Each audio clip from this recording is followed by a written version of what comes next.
Please. আমরা এখন দীঘায় আছি। পেছনে একটু উঁচু করো, দেখো বৃষ্টিটা। পেছনে উঁচু করো, উঁচু। ওই পেছনে সমুদ্র। এখন এটা কোন জায়গা? এটা দীঘা, ওল্ড দীঘা। ওল্ড দীঘার কোন জায়গা? ওল্ড দীঘা এটা বিশ্ব বাংলা, মানে বিশ্ব বাংলা, এটা বিশ্ব বাংলা লেখা ছিল। আমরা প্রথমবার এসেছি এখন, অনেকদিন পর। প্রথমবার না, অনেক পর। এটা মানে অনেকদিন পর আছে না, অ্যাজ এ হাজব্যান্ড ওয়াইফ প্রথমবার এসেছি। Husband wife. এই আমরা তো গার্লফ্রেন্ড বয়ফ্রেন্ড আছি, আমরা প্রথম, মানে আমরা দুজন একসাথে প্রথমবার এসেছি। ও এসেছে অনেকবার, আমি এসেছি মনে হয় 18 বছর পর। তাই তো।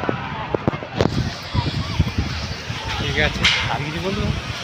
ঠিক আছে, বাই বাই। আর কিছু না, এখানে